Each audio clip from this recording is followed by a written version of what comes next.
I'd like to share a story with you today. It will begin about us, but it'll quickly morph into being about us. This story involves a boat. This is a boat in the San Juan Islands. This is my boat.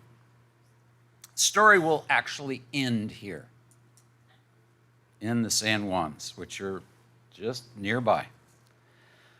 But the story begins with births of those who are here today. All of us. Every one of us has been given life from parents. We were birthed, and then we couldn't take care of ourselves, such as this little family with a cute little girl named Mary in the Seattle congregation. And, we each grew up. In this particular case, Mary knew some of you who are here, Tim Jameson, Jan Siegel, Bunny and her family, and there are interactions that often we go through. We see each other from time to time as we go through life. Another little boy down in Pasadena, California, named John, was also given life about the same time, both in the early 1950s. I was the son of a man working in Ambassador College, Pasadena in the late 1940s as the college was trying to carve out a little footprint there, just beginning in one building. And our family moved into one little room in this one building that housed all the students, housed the kitchen, housed the classrooms. And my dad was put in charge of building the Ambassador College campus. And so as I grew up, that was ongoing until my wife and I actually were married 50 years ago. That was completed with the auditorium being built. Along the way, we needed more workers down in Pasadena, skilled laborers. And my father would come up to Seattle and to Northwest Washington and interview church members up here who were very skilled and very good. One of them was named Bob McCann. And Bob McCann was a skilled carpenter, and he was hired. And I remember my dad coming home back when I was just graduating from high school, and he said, "Yeah, I interviewed somebody up in Seattle. He's got a daughter about your age. She's real pretty." I'm like, uh-huh. But the time went on, and 5 years after he told me those words, we were married. 50 years ago tomorrow. 50 years ago yesterday, we finished college in Pasadena. We're at church there and married tomorrow. And then we were off to Canada, transferred to British Columbia and served in Abbotsford and then Victoria. I was ordained there, then pastored Abbotsford. And we began to know some of you at that point in time. We knew the Banks, we knew Lance. Some of the members that were north of here actually attended in our Abbotsford or Chilliwack congregation when I moved it there. Also had a Bible study group up in Hope.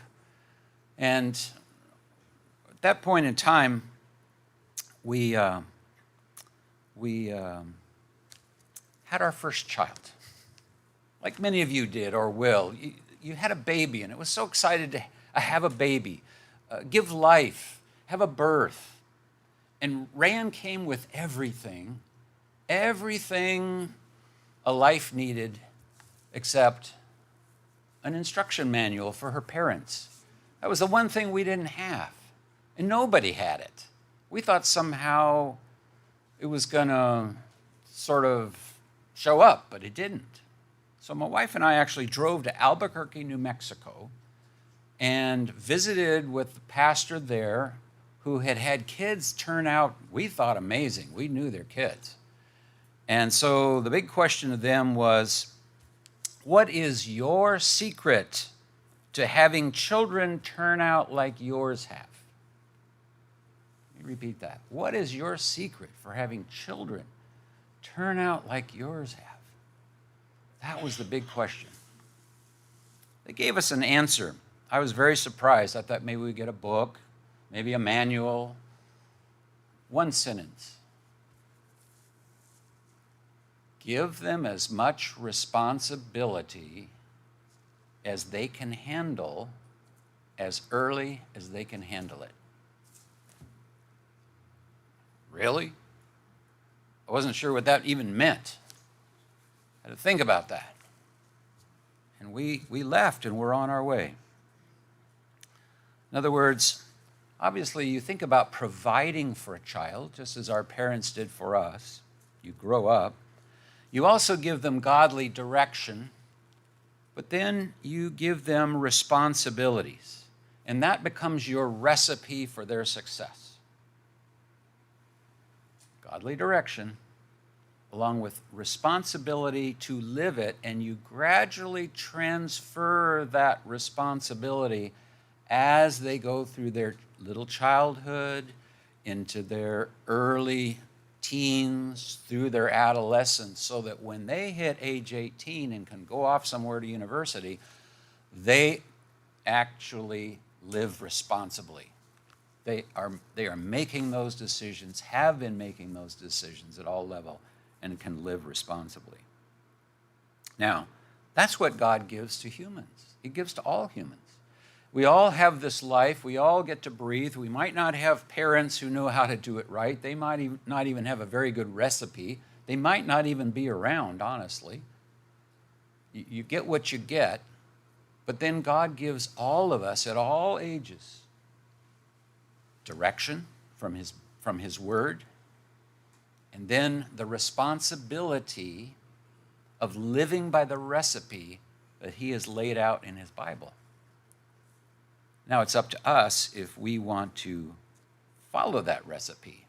If you're like me, when you're cooking and you see a recipe, it's like, that's a pretty good recipe. Did you hear that? Pretty good. But I'm going to edit that recipe. Maybe I don't have all these ingredients, but I'll substitute this one for that one. That one's inconvenient. I don't want to go to the store and get that, but I'll take this other thing up here and I'll put it in there. And so we'll take God's recipe in the Bible and we'll say, yes, I want to live your way of life with a few little exceptions. And growing up, we have our parents' recipe, and we're pretty good kids. Hear the words, pretty good kids, but we adjust the recipe a little bit when they're not looking, when they're around, when they're not around. And we all have these stories, we'll tell later on, and our girls will tell us, yeah, when you trusted us with this and that, but there were a time or two when we did this, and we got in trouble, but we didn't let you know. And I think we all do that, and that's part of life, and God knows that we're going to do that here on earth, but the goal is to stop doing that and really follow the recipe. Really follow the recipe. And that's why we need the responsibility given to us as we grow at an early age, or we grow in the family of God. God doesn't come down and say, no, I'm going to force you to do this. The ministry doesn't force you to do that. We just lay out and remind each other of God's recipe, along with the consequences that the Bible says for changing the recipe. Sometimes we like to say, well, we're all in the church and we all keep the Sabbath, except when it's not convenient to do something. Maybe I just need to work a little bit here. Maybe I just should steal a little bit, cheat a little bit, lie just a little bit. I'm a good Christian, I am. But I just have these little additions or subtractions to the recipe, and I'm okay with that. I'll go to church unless I don't feel like it, or unless that person's speaking, or what it is, or I'll eat this, or I won't eat that, or I'll do this, or I won't do that, and I'll think this, or I'll watch that, or I'll entertain that. You know how it is when you're a teenager. Yeah, I'm a church kid, but just a little bit of my schoolmates' philosophy, or as an adult, I'll just be on the internet, I'll just pick up a little bit of extra stuff. I won't quite submit to authority, because I'm an American. I don't have to submit to authority. And we have all of these things that we do. So we have God's biblical recipe, but we change a few ingredients along the way. In Deuteronomy chapter 6, and in verse 6, here's what God says about his recipe. Deuteronomy chapter 6 and verse 6, "And these words which I command you today shall be in your heart." We often don't read that sentence when we talk about transferring the parental recipe to the children. We start with the next verse. But it begins with the parents committing into their hearts God's biblical recipe for life. It's got to be in them. They, in other words, have to do it. They have to be doing it. It's like in a shower at the Handy's house, there's a little sign. It says, "Don't tell your children how to live. Show them."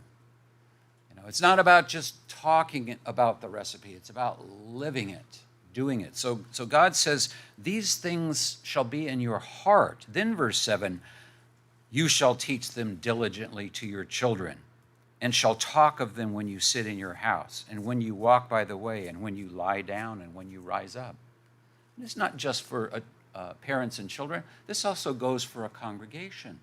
We talk about God's way as we gather, as we sit down, as we eat, as we go through life. We encourage one another, and we share diligently this recipe for life that God has given to us. In time, we had 3 girls. 2 more were born in Arkansas, Oklahoma area, where pastored following British Columbia. We had Cindy Phelps in the middle in yellow, and Michelle Delamater, who's here with her husband, Scott Delamater. Cindy is married to the pastor of the San Francisco congregation, Troy Phelps. They fly in tomorrow and join us. So we gave lives to 3 girls, along with directions and responsibilities. That was our recipe for success. We didn't write it down, but we read the Bible, we talked about the Bible, but we tried to live it, and we tried to instill in them a love for this way of life with certain directions and added responsibilities. And they grew up with direction, they grew up with the responsibilities, and they made choices. They made their own choices. And that's what parents can't control. Sometimes parents want to control their kid like they did when they were 2 and 4 and 6 and 8 and 10 and 12 and 14, 16, 18, and how dare you leave home? I'm still controlling you, and I don't trust you. That's not the way to do it. Child often will take off at that point. But they had consequences for their choices, just like you and I do. Good results overall. Here's a whole family photo.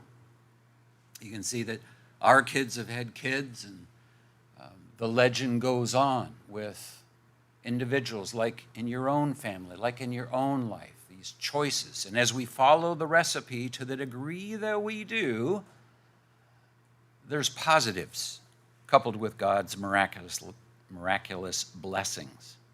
And now people will come up to us and ask us, how did you raise your family to turn out like it did?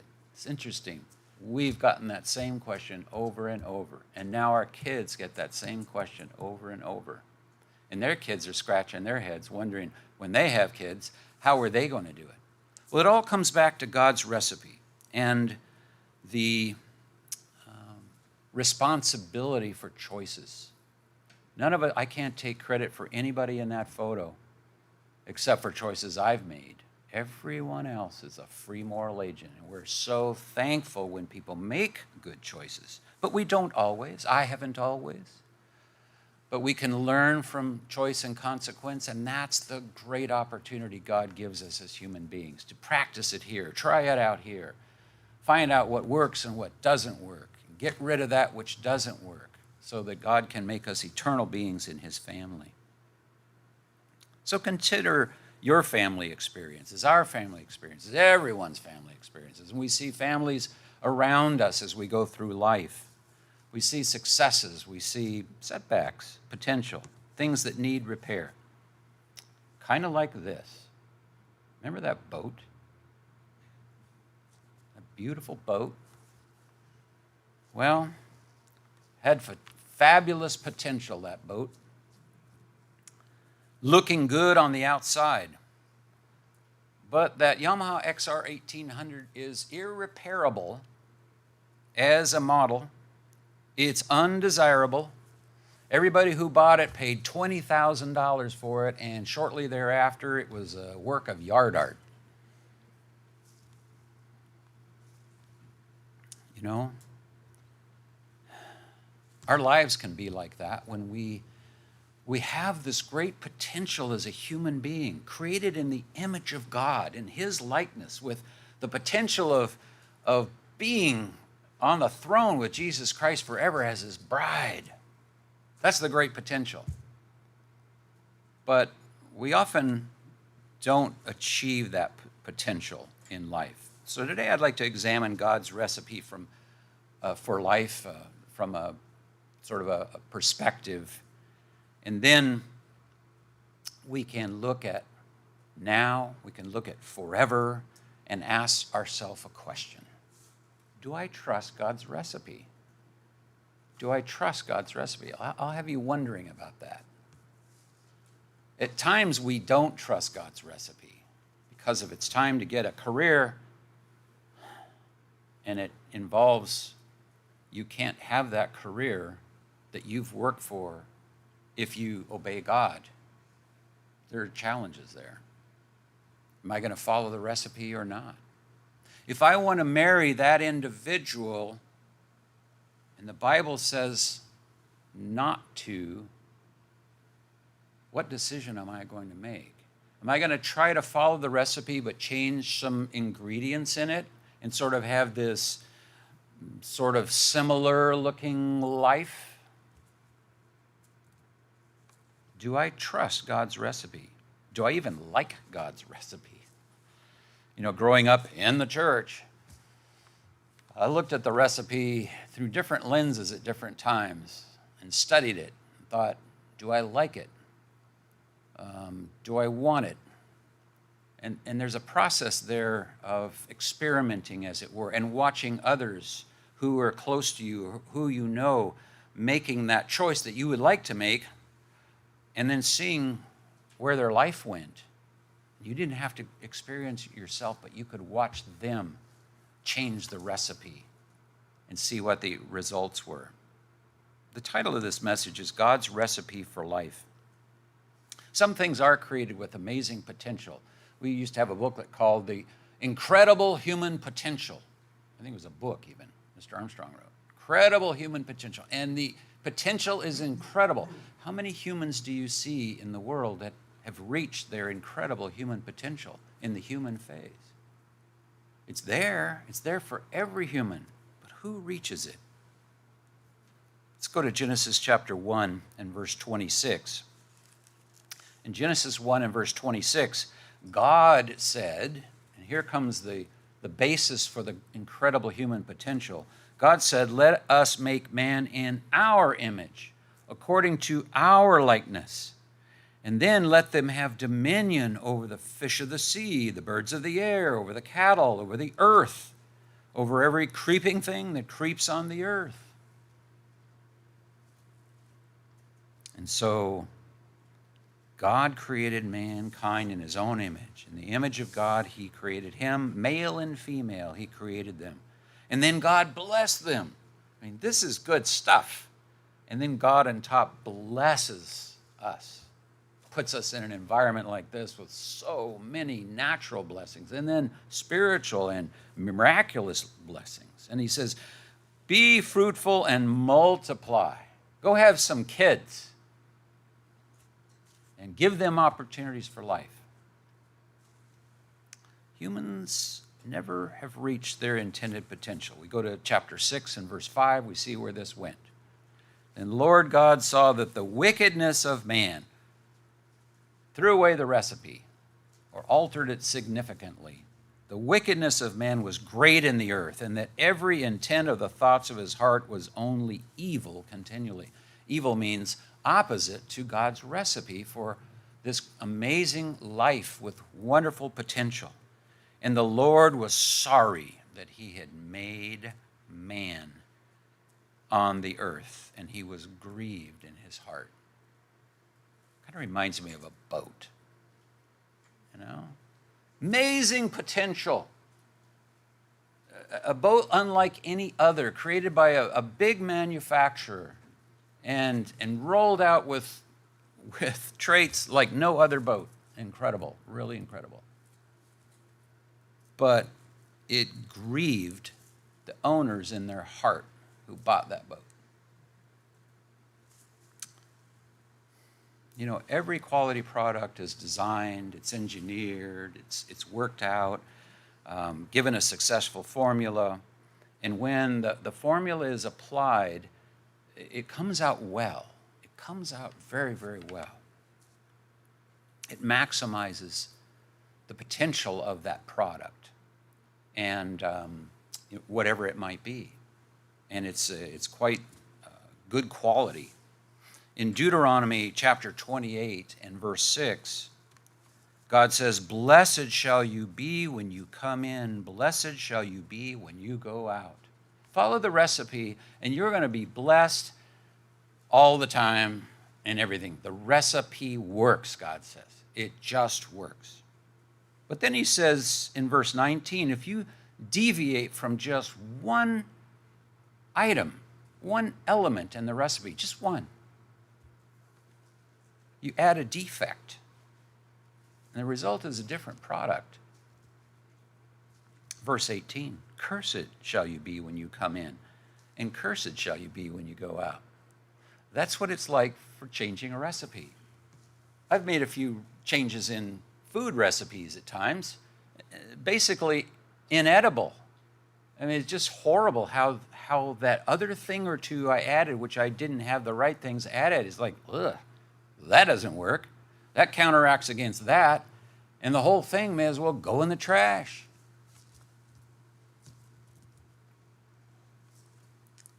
Deviate one ingredient, and at least the result is different, and sometimes it's ruined.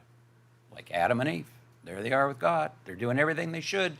Just one little change, one little bite of an apple. It wasn't an apple, we don't think, but anyway, you know how it is. And look how things change. Total change from one small deviation. Just one little deviation that was justifiable in their eyes. Well, humanity likes to deviate. Today we have the Apple Corporation, and their symbol is an apple with a bite out of it. It's the second largest corporation in the world, and people are pretty good with that symbol. They really like that symbol. That's how the human mind thinks. Do it your way. Do it different than what God wants. Humans always deviate from God's recipe for life, and the result is always negative.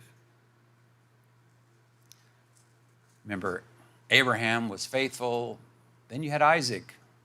Isaac was pretty good. Then you had Jacob. We're getting a little bit off the path here.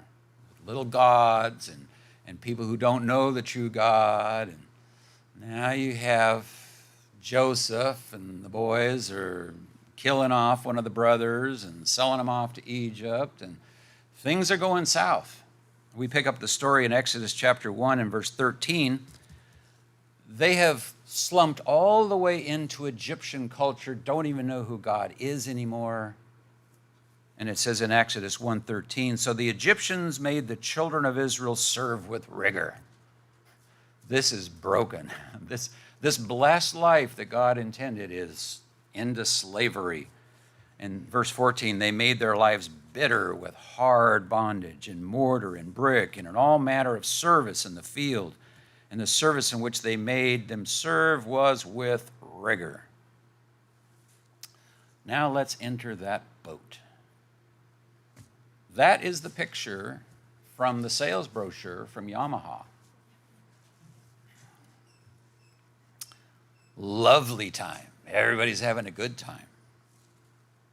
24 years ago, they announced this new premier jet boat, the world's fastest 18-foot runabout, usable in saltwater, freshwater, lots of things in it that were really, really good. Twin engine, 310 horsepower total, would go from 0 to 60 miles an hour in just a few seconds. No propellers, twin internal jets. One of the marketers said, the 300 horsepower jet-propelled performer doesn't so much as accelerate as it explodes out of the water on its way to a top speed of 60 miles an hour. And it holds its line in the tightest turns like an amusement park thrill ride. You want one of those. However, the world had just changed when this boat was released. That's the 2000 model there. The world had just changed. Two-stroke engines were not considered eco-friendly.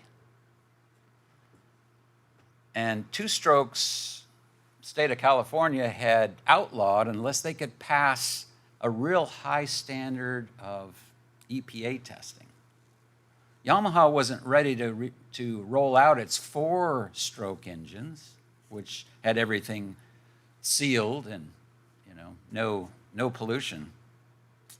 So instead, what they did was they tried to get these big two-stroke engines to meet the EPA highly restricted emission standard.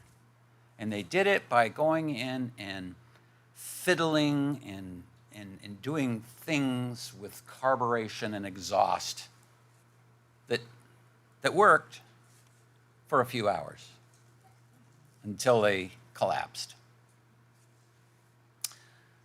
They morphed its 6 carburetors into carburetors that were different. They added accelerator pumps. They installed catalytic converters.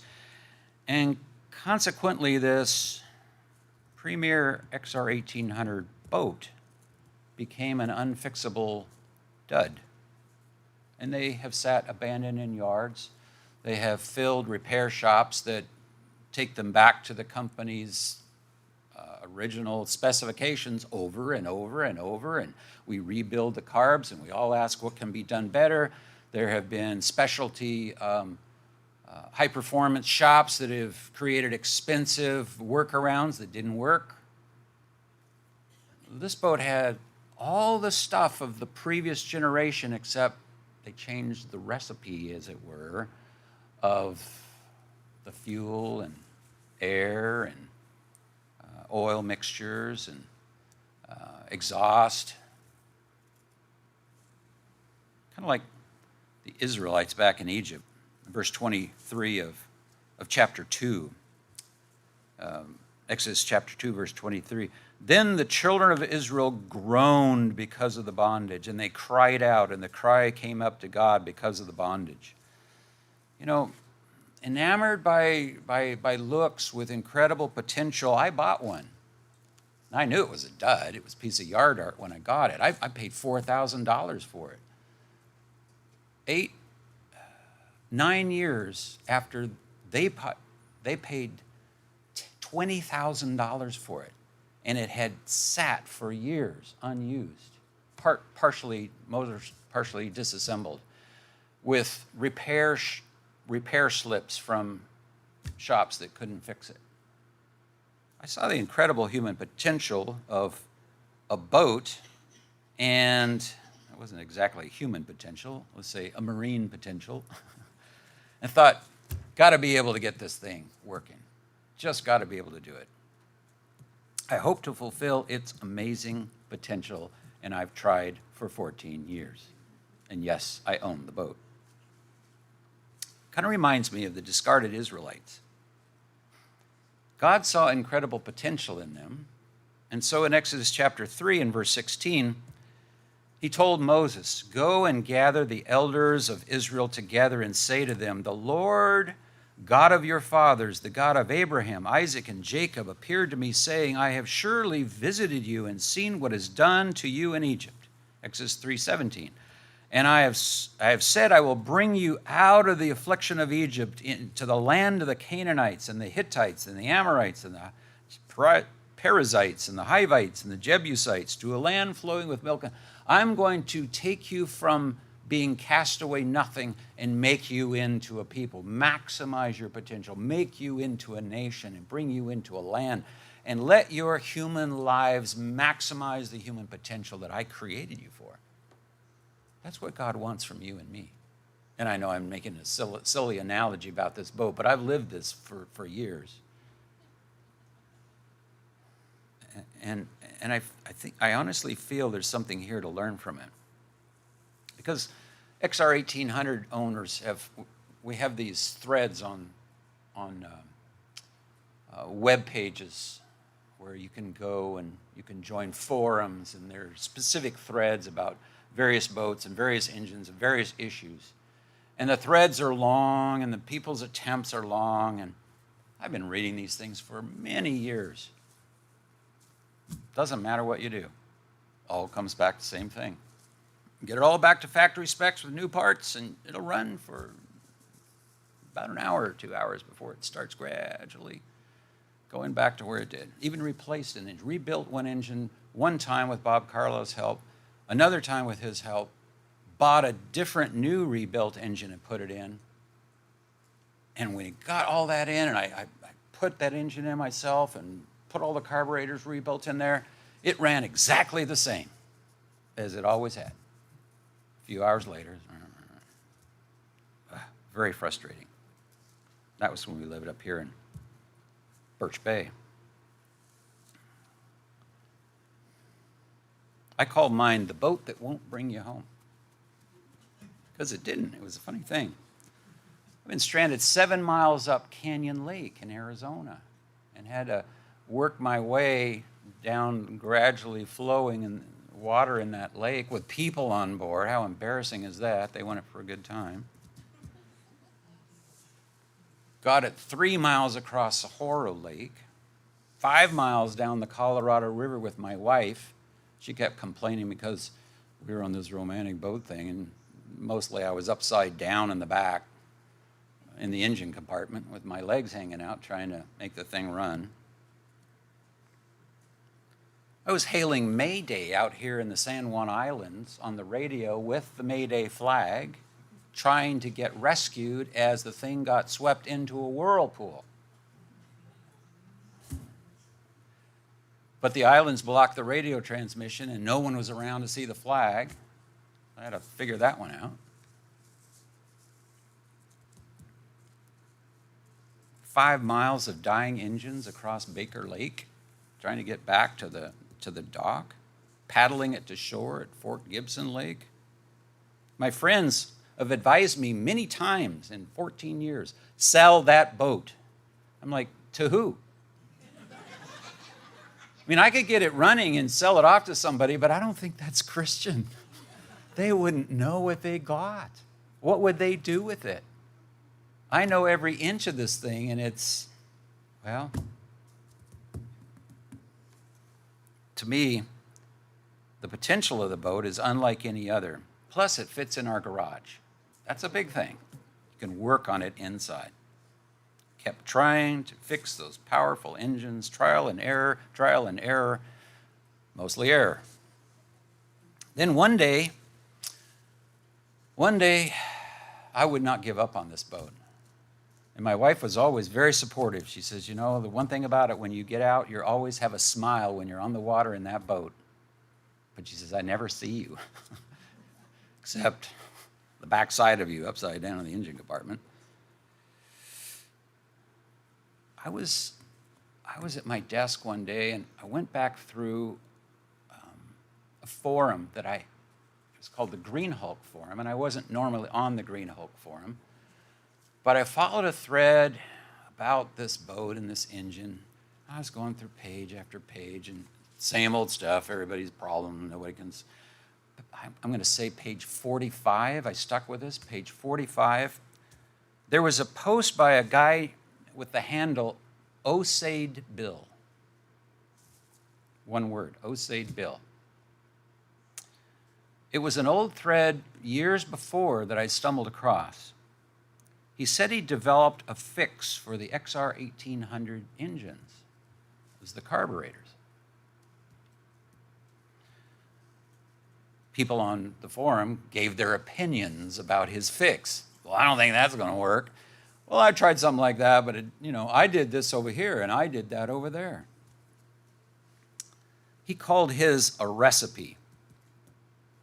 He said, I've been actually repairing these boats professionally for people for a few years, and they run. He says, but I'm tired of repairing them now, so I'm just going to give you my recipe. And he published it with photos, his recipe. Wow. His recipe involved reworking these carburetors. These are mine on the workbench in Birch Bay. But he said, here's what you do. You want to saw off and throw away the accelerator pumps on the carburetors. You want to disassemble all 6 carburetors, and where there's little ports in there that are specialized sizes, you want to take a drill and drill those out to a specific size drill bit. Drill 12 holes in your 6 carburetors. Really? Then you want to put in 6 different type size needle valves. And then you want to put in 6 different strength of needle valve seat springs. Put in Tygon fuel lines. Add a specific inline fuel filter, fuel line restrictor in the line. Now, think about that. There's no going back. You've got factory things here that were engineered by reputable companies. You're going to do this? You can't go back. Ruined if it doesn't work. It's kind of like the Israelites leaving Egypt, if you think about it. They just trashed the Egyptians with 10 plagues. Well, God had, but it was associated with them. Now they go through the Red Sea and they wipe out the army. Well, God does, but it's attributed to them. They drown out the army of Pharaoh. It's sort of like no going back and having what you did before. It's like telling your boss, I'm not going to work on the Sabbath anymore. Telling your girlfriend or your wife or your husband, I'm not keeping Christmas anymore. I'm just going to trash the old family traditions and do things differently. These are big questions. And so when we look in the Word of God and you see God's recipe, you say, I don't know about this one. Maybe I'll call the 7th day my Sabbath, but maybe I'll do this, maybe I'll do that, but will I really do it all? Will I really do it all? And here's some nameless guy's post, Osade Bill, on an old forum thread, and right after he posted it and made a comment, he died of a heart attack. His wife came on and said, sorry, he died. Maybe his name was Bill. But that was it. It's not like you could call him up, not like you could argue with him, not like you could ask him a question. Here's the recipe. It's kind of like the Bible. Everybody who wrote in there, they're dead. It's just there. Can you trust them? You don't even know their name. Just like Matthew, Mark, Luke, John. You don't know who wrote those books. It may have been Matthew, Mark, Luke, and John, or it might have been somebody else. Doesn't say. Or the book of Hebrews. Don't know. We're just given this book with an invisible God and said, here's the recipe. How much do you trust it? How much do you trust it? Think about that. Would you trust some dead guy's writing, cut up your lifestyle, and drill holes in your aspirations? Deuteronomy 28 and verse 1. Here's the key. Deuteronomy chapter 28 and verse 1. Now it shall come to pass, if you diligently obey the voice of the Lord your God, to observe carefully all of his commandments. See, that's where we as humans fail. We fail to do the whole recipe. We pick and choose the elements of the recipe and say, I'll do this, I'll do that. Kind of like the Jews in Jesus' day. They did some of this, they did some of that. Kind of like us in the church. We'll do some of this, we'll do some of that. And when you get to Revelation chapter 2 and 3, you see Jesus then looking at his church and saying, you know, I see your Ephesus, I see you're doing a lot of works here, a lot of the recipe, but you've changed a few items here. You have deleted a few things, and these things I have against you. And church by church, 5 out of 7, he says, you're not following the recipe. And some of you, he says, are so far out of the recipe that, you know, you're not even going to be at dinner. That dish isn't, because it's just inedible. So if you diligently obey the voice of the Lord your God to observe carefully all of his commandments, which I command you today, that the Lord your God will set you high above all the nations of the earth. And all these blessings shall come upon you and overtake you because you obey the voice of the Lord your God. That's what it comes down to with children. You give them your recipe and your direction. You give them responsibility. And if they diligently obey all of those details, they're going to maximize their potential as a child, as a teenager, as an adolescent, and moving on through life if they continue with God's recipe. But hesitantly, some partially modified their carburetors. He said, I like that part. I don't trust that part. I'm going to keep the accelerator pump, one guy said. And another guy said, well, I wouldn't quite do it that way. I'm not going to do that return valve, and I'm not going to drill that other part out. Then they would complain that they didn't quite have the success that Osage Bill said they would. Every deviation ruined their carburetors, spoiling the boat's potential. And he expressed frustration. His last words were frustration about those who took his recipe but only did this and this and this, and then complained that it didn't work. And then blamed the recipe. Here are his last words on the forum.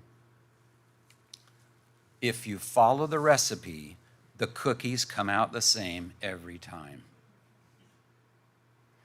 Those are the words that stuck with me about 3-4 years ago up here. If you follow the recipe, the cookies come out the same every time.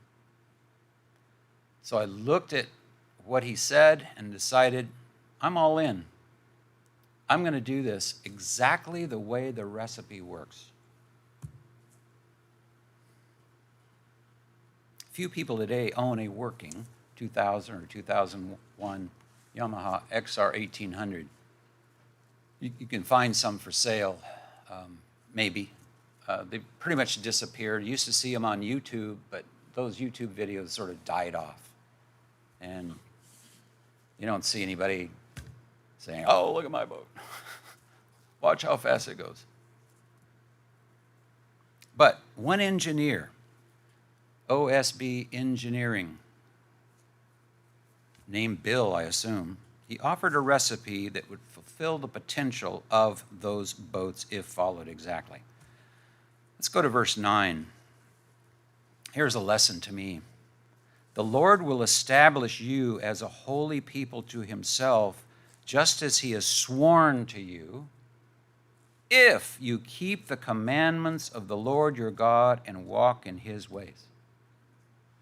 Now, when we go through the Bible, my wife and I go through the Bible every year, and we've just gone through all the history of Israel, and we just find that the Israelites didn't.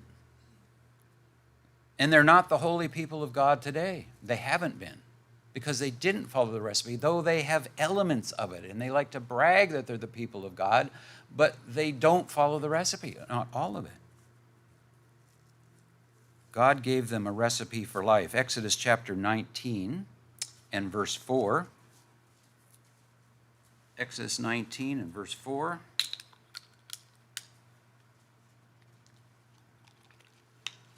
He says, "You have seen what I did to the Egyptians, and how I bore you on eagle's wings and brought you to myself.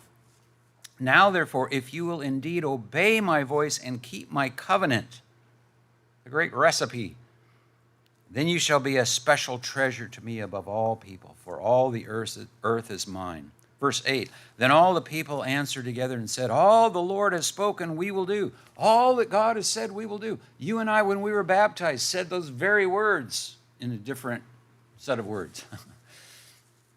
We promised to do all that God has spoken, we will do. Israel followed the recipe, didn't they? Except for, well, they substituted some golden calves and a little bit of adultery. And they also, they actually broke every one of the 10 commandments, starting with the false god worship, faming God's name. They had a different festival that they celebrated, and then they went right down the line of sinning all the sins of the 10 commandments right there in front of everybody. But to them, I'm sure they felt that they were following some recipe from God. In verse 7 of Exodus 32, you have to skip all the way to chapter 32, verse 7, and find out how this continues. "Then God said to Moses, go, get down, for your people whom you brought out of the land of Egypt have corrupted themselves. They have turned aside," verse 8, "quickly out of the way which I commanded them." And you see that happening over and over again through the Judges, through Samuel, 1st and 2nd, 1st and 2nd Kings, 1st and 2nd Chronicles, all the way through Ezra, Nehemiah. You come up to the church, you see it happening to the church. The last part of the New Testament is people have stopped obeying God, and they're bringing in other things.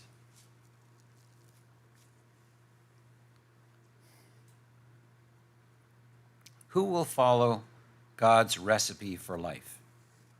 David did, with a whole bunch of alterations. It didn't work out very well. Solomon, of course, he just had a few thousand Egyptian chariots and horses, and those women you're not supposed to intermarry with. He only had 700 as wives and 300 as concubines. Changed his heart. Jeroboam actually was given one of the greatest opportunities for success that there is. Let's go over to 1 Kings 11, verse 35. 1 Kings chapter 11 and verse 35. Once Solomon died, Rehoboam was sort of taking over the whole kingdom. And God says this to Jeroboam, 1 Kings 11:35, "But I will take the kingdom out of his son's, Solomon's son's hand, and give it to you. 10 tribes he would give, at the most he would give to Jeroboam." Verse 37, "So I will take you, and you shall reign over all your heart's desires, and you shall be king over Israel.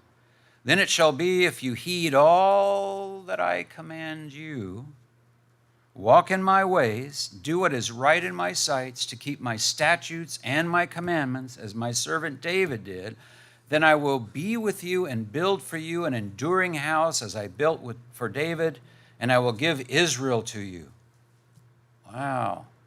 That is opportunity with potential. Chapter 12, verse 20. "Now it came to pass, when all Israel heard that Jeroboam had come back," he went to Egypt, by the way, learned some Egyptian ways, mixed that in with what he knew of God. They called him to the congregation, made him king over all Israel. There was none who followed the house of David, but the tribe of Judah only. So did he follow God's recipe for life? Well, going on in chapter 12, verse 27, you'll find that, nope, he set up golden calf in the north, got that from Egypt. He changed the Feast of Tabernacles from the 7th month to the 8th month. He did everything wrong. You have the captivities of Israel, captivities of Judah. On and on and on. It's just terrible what humans have done. Ezra came and was finally the one who brought obedience, careful obedience to God's law back to Judah. Rebuilt the temple, rebuilt the walls, had everything organized, everybody doing what they should at the temple. It's all great. That was under Persia. And it went until a young man named Alexander the Great conquered Persia with Greece. And Israel came under the control of Egypt, the general who was over Egypt. And the people in Egypt over Palestine and the Jews then would give their soldiers a free house and free land if they married a Jewish woman. And the Jewish people said, this is a good deal. Our daughters can have free houses and free land with husbands as long as they're coming out of Egypt. 150 years before Jesus' time, they had absorbed the old Greek pagan culture and were demanding it. They're the ones that brought Antiochus Epiphanes in, who did the abomination of desolation in the temple. It was the Jewish leaders that were championing him. They wanted that culture. That thing broke down and broke apart into all kinds of factions. And when Jesus Christ came, you hear about some of the factions, the Pharisees, the Sadducees, the scribes, the zealots, just 4 of many factions that were there. People weren't even very religious.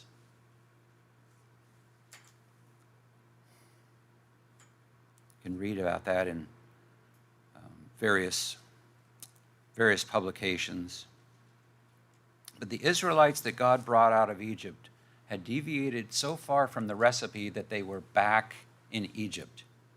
Let's look at a couple of scriptures here as we conclude, just to show you how God views Jerusalem, the Jewish religion today. Acts chapter 7, verse 38. This is he that was in the church in the wilderness with the angel which spoke to him in Mount Sinai, and with our fathers who received the lively oracles to give to us. Verse 39 of Acts 7, to whom our fathers would not obey, but thrust him from them, and in their hearts turned back again into Egypt. The hearts were going back to Egypt. Now let's go to Revelation chapter 11 and verse 8. This is in the future. This is when the 2 witnesses have done their work for 3.5 years. Their bodies are lying dead in the streets. And here's what it says about Jerusalem. And their dead bodies shall lie in the street of that great city, Jerusalem, which is spiritually called Sodom and Egypt, where also our Lord was crucified. That's how far all humanity has drifted from God's recipe, to where you call Jerusalem, the capital city of what God had intended people on earth to maximize their potential through, is now Sodom and Egypt. In conclusion, let's go to 1 Corinthians chapter 10. We'll finish here, read a few verses. Beginning in verse 1 of 1 Corinthians chapter 10, Paul says here to the church at Corinth, who lived a different recipe in their life, but he was trying to encourage them to come live God's recipe. He says, moreover, brethren, I do not want you to be unaware that all our fathers were under the cloud, all passed through the sea, All were baptized into Moses in the cloud and in the sea. Verse 3, all ate the same spiritual food, all drank the same spiritual drink, for they drank of that spiritual rock that followed them, and that rock was Christ. But with most of them God was not well pleased, for their bodies were scattered in the wilderness. Now these things became our examples. Remember, it comes down to you and me having responsibility to make decisions to follow the recipe or not, either in part or in full or not at all. Verse 11, now all these things happened to them as examples, and they were written for our admonition, upon whom the ends of the ages have come. Therefore let him who thinks he stands take heed lest he fall. See, that phrase is in conjunction with whether or not we will live God's recipe and faithfully follow all of it. And as Jesus said, many will come to me in that day saying, Lord, Lord, and you say, I never knew you. Whoa. We have clear instruction in the Old Testament and the New Testament to carefully follow God's recipe for life. Soon we're going to celebrate the Feast of the Harvest of First Fruits, also called Pentecost in the New Testament. And that's the celebration of those who learn to follow God's recipe for life. That's the celebration of them maximizing their human potential and being raised to the incredible spiritual, eternal potential that God has planned for each of us. Here's that boat. Interesting thing, I followed Oside Bill's recipe exactly, precisely. And after 20 years of its life, it finally reached its full potential. I made a victory lap through the San Juan Islands before we left here. And there's that boat over off the coast of, well, actually it's in Eagle Bay at Cypress Island. But all the way to Cypress, Susha, around Orcas, over to Victoria as far as you can get without crossing the border. Port Angeles, the waters in between. Fabulous boat, great boat. Today it plies the waters of lakes in Oklahoma. Let's make sure that we reach our full potential as we approach the victory celebration of Pentecost by carefully following God's recipe for life. May God bless and keep you all.